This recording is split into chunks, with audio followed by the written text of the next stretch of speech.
السلام علیکم ورحمۃ اللہ وبرکاتہ۔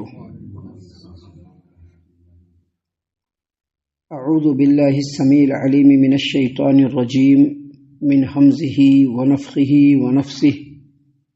بسم اللہ الرحمن الرحیم۔ ان الذین آمنوا وعملوا الصالحات انا لا نضیع اجر من احسن عملا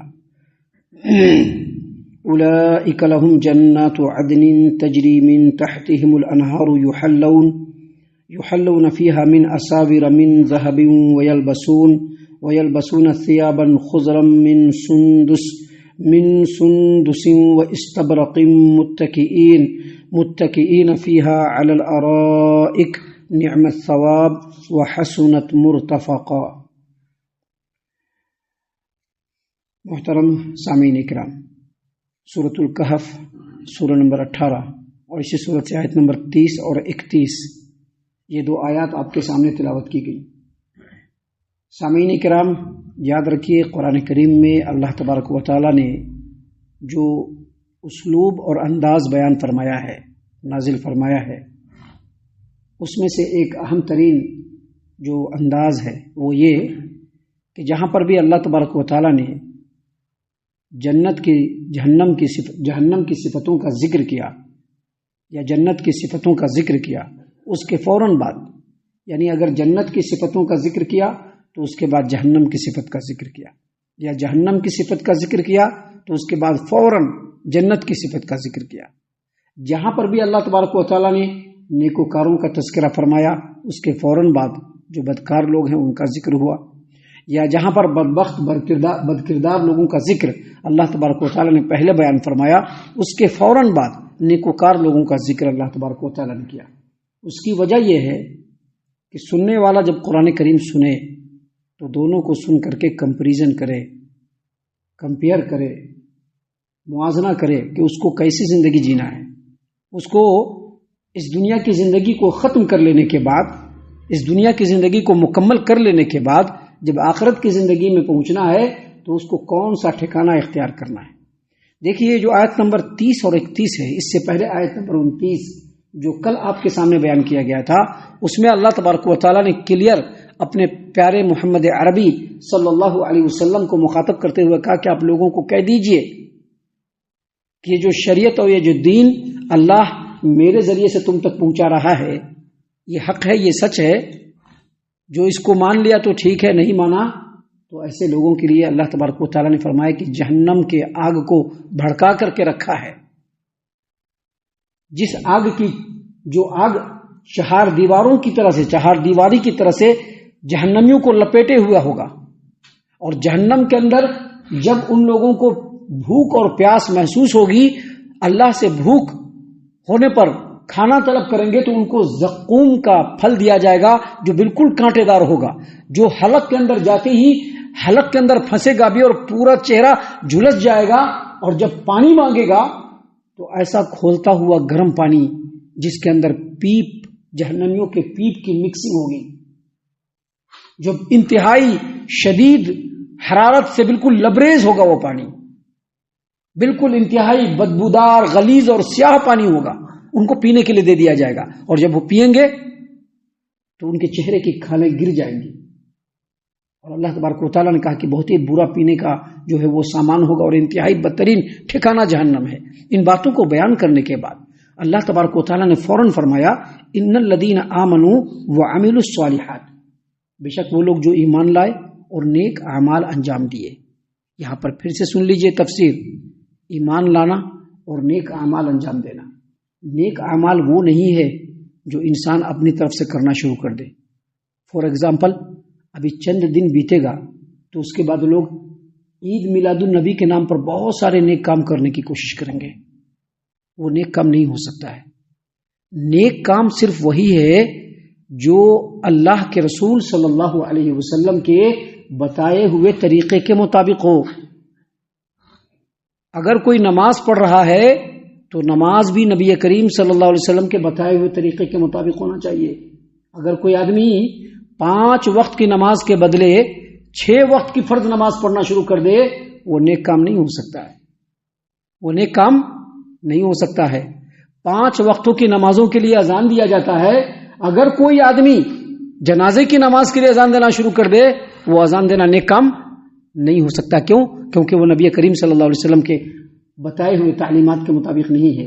تو یہاں پر جو اللہ تبارک و تعالیٰ نے فرمایا ان الذین آمنوا، بے شک وہ لوگ جو ایمان لائے، وہ عملوا الصالحات اور نیک اعمال انجام دیے، اس سے مراد وہی ہے کہ نبی کریم صلی اللہ علیہ وسلم کی اتباع کرنے والے. جو چیز نبی کے رب کی طرف سے نبی کے اوپر نازل ہوئی اور نبی کریم صلی اللہ علیہ وسلم نے ان چیزوں کو امت تک تعلیم کے طور پر پہنچایا، جن لوگوں نے اس کے مطابق عمل کیا ان کے اعمال نیک ہیں. اسی چیز کو اللہ تبارک و تعالیٰ نے یہاں پر بیان فرمایا ان الذین آمنوا، بے شک وہ لوگ جو ایمان لائے اور نیک اعمال انجام دیے، انا لا نضیع اجر من احسن عملا، تو بے شک ہم جو لوگ نیک اعمال انجام دیتے ہیں ان کے عمل کو ضائع نہیں کریں گے، ان کے اجر کو ضائع نہیں کریں گے.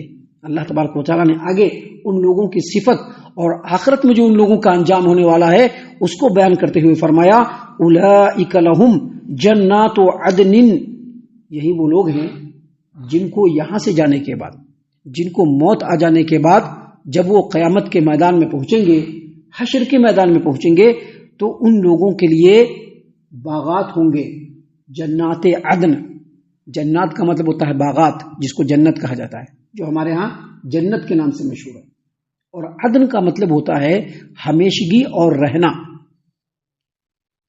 ابھی دنیا میں انسان کہیں پر بھی رہ رہا ہے اس کو شفٹ کرنا ہی ہے، کرنا ہے کہ نہیں کرنا ہے. جس کا بہت بڑا بنگلو ہوگا نا اس کو بھی شفٹ کرنا ہے. بہت بڑی حویلی میں رہنے والا بھی جو اس کا اپنا اون حویلی ہوگا وہاں سے بھی شفٹنگ ہونی ہے. لیکن جب ایک انسان دنیا میں اللہ اور اس کے رسول صلی اللہ علیہ وسلم کی اتباع اور فرما برداری کرنے کے بعد آخرت کے مرحلے میں جب پہنچے گا اور اللہ تبارک و تعالیٰ اس کے اعمال کو قبول کرتے ہوئے اس کے بدلے میں اگر اس کو جنت نصیب کر دے تو وہ جنت ایسی جگہ ہوگی جہاں سے اس کی کوئی شفٹنگ نہیں ہوگی. درجات بلند ہو سکتے ہیں لیکن شفٹنگ نہیں ہوگی، شفٹنگ نہیں ہوگی، وہیں پہ رہنا. اسی کو کہتے ہیں، اللہ تبارک و تعالیٰ نے فرمایا یہی وہ لوگ ہیں جن کے لیے باغات ہیں جس میں وہ ہمیشہ ہمیش رہیں گے، وہاں سے کہیں نہیں جائیں گے، ان کو کوئی وہاں سے نہیں ہٹا سکتا. اور آگے اللہ تبارک و تعالیٰ نے فرمایا تجری من تحتہم الانہار، ایسی جنتیں ہوں گی جس کے نیچے سے نہریں بہ رہی ہوں گی. دیکھیے فرعون جانتے ہیں نا کتنا بڑا ٹھاٹ باٹ والا بادشاہ، جس نے یقیناً بادشاہت کیا اس روئے زمین پر، لوگوں کے اوپر بادشاہت کیا اس نے. فرعون کا قول اللہ تبارک و تعالیٰ نے یہاں پر بیان فرمایا سورۃ الزخرف آیت نمبر 51 میں کہ ھذہ الانہار تجری من تحتی افلا تبصرون، یہ جو نہریں ہیں دیکھو میرے بنگلوں کے نیچے سے، میرے محل کے نیچے سے بہ رہا ہے، کیا تم نہیں دیکھتے ہو؟ یہ کون کہہ رہا ہے؟ فرعون. اللہ تبارک و تعالیٰ نے آگے فرمایا یحلون فیہا من اساور من ذہب، اور قیامت کے دن جنت میں جو نیکوکار لوگ ہوں گے ان کو سونے کے کنگن پہنائے جائیں گے. یحلون فیہا من اساور من ذہب، یحلون فیہا من اساور من ذہب، جنتیوں کو اللہ تبارک و تعالیٰ قیامت کے دن جہاں ایسے بالا خانوں میں رکھے گا، ایسے بلڈنگ اور بنگلوں میں رکھے گا جس کے نیچے سے نہریں بہ رہی ہوں گی، وہیں ان لوگوں کے پہننے کے لیے اللہ تبارک و تعالیٰ ان کے لیے سونے کے کنگن دے گا. ایسے کنگن جن کے بارے میں ہم سوچ بھی نہیں سکتے. اللہ تعالیٰ نے قرآن کریم سورۃ الحج آیت نمبر 23 میں فرمایا یحلون فیہا من اساور من ذہب ولؤلؤا ولباسهم فیہا حریر، جنت میں جنتیوں کو سونے کے کنگن پہنائے جائیں گے، موتی پہنائے جائیں گے، اور ان کی جو پوشاک ہوگی، ان کا جو لباس ہوگا وہ ریشم کا ہوگا. جو سونے کا کنگن کا جو ذکر ہوا خاص طور سے پراچین زمانے سے، پرانے زمانے سے بادشاہ جو لوگ ہوا کرتے تھے، راجے مہاراجے ہوا کرتے تھے، وہ سونے کے کنگن پہنا کرتے تھے. یہاں پر اس کا ذکر اللہ تعالیٰ نے خاص طور سے اس لیے کیا کہ جنت میں ایک ادنا جنتی بھی جائے گا وہ شاہانہ ٹھاٹ باٹ سے رہے گا، بادشاہوں والے ٹھاٹ باٹ سے رہے گا. تصور تو نہیں کر سکتے ہیں، لیکن اللہ نے ایک جھلک دکھلا دیا کہ جو بھی جنت میں پہنچ گیا وہ بادشاہ ہو گیا، وہ شاہانہ ٹھاٹ باٹ سے رہے گا. ایسے بنگلوں میں رہے گا جس کے نیچے سے نہریں جاری ہوں گی، پہننے کے لیے سونے کے کنگن ہوں گے، موتی ہوں گے، ہیرے جواہرات ہوں گے. اور لباس کی تفصیل اللہ تبارک و تعالیٰ نے یہاں پر بیان فرمایا. اللہ نے فرمایا وَيَلْبَسُونَ ثِيَابًا خُضْرًا مِّن سُنْدُسٍ وَإِسْتَبْرَقٍ. اللہ نے فرمایا اور وہ لوگ سبز رنگ کے باریک اور موٹے کپڑے پہنے ہوں گے. کیسے کپڑے؟ ریشم کے کپڑے. سندس کہتے ہیں ایسا باریک اور ملائم قمیص ٹائپ کا کپڑا جو انتہائی ملائم ہوگا، بہت ہی باریک ہوگا، ریشم کی طرح سے بالکل ملائم. اور استبرق کہتے ہیں ایسے موٹے ریشم کو جس کے اندر چمک دمک بہت زیادہ ہوتی ہے. اللہ نے فرمایا وَيَلْبَسُونَ ثِيَابًا خُضْرًا مِّن سُنْدُسٍ وَإِسْتَبْرَقٍ. وہ سبز رنگ کے باریک اور موٹے ریشم کے کپڑے پہنے ہوں گے. دنیا میں سونا اور ریشم مردوں پر حرام ہے، لیکن آخرت میں وہی سونا وہی ریشم مردوں کے لیے حلال ہوگا. آج لوگ پہننے کی چاہت کرتے ہیں لیکن کیوں نہیں پہنتے؟ شریعت نے حرام قرار دیا. کس کا دل نہیں کہتا ہے کہ سونے کی انگوٹھی پہنے؟ نہیں کرتا ہے، نہیں کرتا ہے، لیکن رب نے حرام قرار دیا ہے، نہیں پہن رہا ہے. کس کا دل نہیں کرتا ہے کہ ریشم کے کپڑے پہنے؟ لیکن نہیں، ہمارے رب نے مردوں کے اوپر ریشم کو حرام قرار دیا ہے. مرد ریشم نہیں پہن سکتا، مرد سونا نہیں پہن سکتا، عورتیں پہن سکتی ہیں. اور شراب جو مردوں اور عورتوں دونوں پر حرام ہے، لیکن جنت میں وہی جنتیوں کی سب سے بہترین مشروب ہوگی، لیکن وہ شراب یہاں کے شراب کی طرح سے نہیں ہے. تو اللہ تبارک و تعالیٰ نے فرمایا کہ وہ لوگ سبز رنگ کے بہترین موٹے اور باریک کپڑے پہنے ہوں گے، متکئین فیہا علی الارائک، اور ٹیک لگا کر کے تکیوں پر بیٹھے ہوں گے. متکئین فیہا علی الارائک، ایسا پلنگ ہوگا، ایسی مسہری ہوگی جس کے اوپر وہ لوگ تکیوں پر ٹیک لگا کر کے بیٹھے ہوں گے. متکئین کا مطلب ہوتا ہے ٹیک لگا کر کے بیٹھنا. متکئین اتکا سے ہے. اللہ کے رسول صلی اللہ علیہ وسلم کی حدیث ہے، جامع ترمذی حدیث نمبر 1830 نمبر کی حدیث ہے. نبی کریم صلی اللہ علیہ وسلم نے فرمایا اما انا فلا آکل متکئا، میں ٹیک لگا کر کے نہیں کھاتا ہوں. مجھ کو جب کھانا ہوتا ہے تو ٹیک چھوڑ کر کے سیدھے بیٹھ کر کے کھاتا ہوں. تو یہاں پر متکئن کا جو لفظ ہے وہ ٹیک لگانے کے معنی میں. تو وہ لوگ جو جنتی ہوں گے وہ اپنے اپنے مسہریوں پر، اپنے اپنے پلنگوں پر ٹیک لگا کر کے بیٹھے ہوں گے، ایسے بیٹھے ہوں گے جیسے راجا مہاراجا بیٹھے ہوئے رہتے ہیں.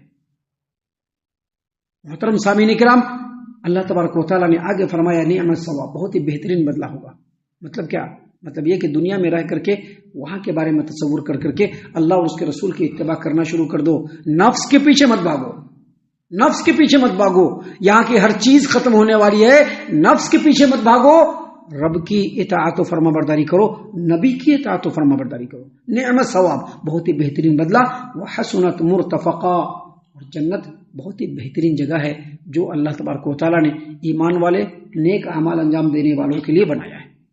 آگے ابھی اور بھی بہت ساری باتیں ہیں جو اللہ تبارک و تعالیٰ نے اس سورت کریمہ میں ہم لوگوں کے لیے بیان فرمایا ہے، جس کو انشاءاللہ کل اور کل کے بعد کے دروس میں ہم آپ کے سامنے پیش کرنے والے ہیں. ہم اللہ سے دعا کرتے ہیں کہ اللہ تعالیٰ ہم تمام کو ان تمام باتوں کے اوپر خوب خوب غور و فکر اور تدبر کرنے کے ساتھ ساتھ اللہ اور اس کے رسول کی اطاعت و فرما برداری کرنے والا بنائے. آمین. اللہ تعالیٰ ہم تمام کو صحیح معنوں میں پکا سچا مومن مسلمان بنائے، اللہ اور اس کے رسول صلی اللہ علیہ وسلم کی اطاعت و فرما برداری کرنے والا بنائے، صحابہ کرام رضی اللہ عنہم کے طریقے پر چلنے والا بنائے، جنت الفردوس میں جگہ عطا فرمائے. اے اللہ ہم تمام کو جہنم سے پناہ دے. اے رب العالمین ہم تمام کو جہنم سے پناہ دے. اے مالک الملک ہم تمام کو جہنم سے پناہ دے. آمین یا رب العالمین. وما علینا الا البلاغ المبین. الذي نزل الفرقان على عبده ليكون للعالمين نذيرا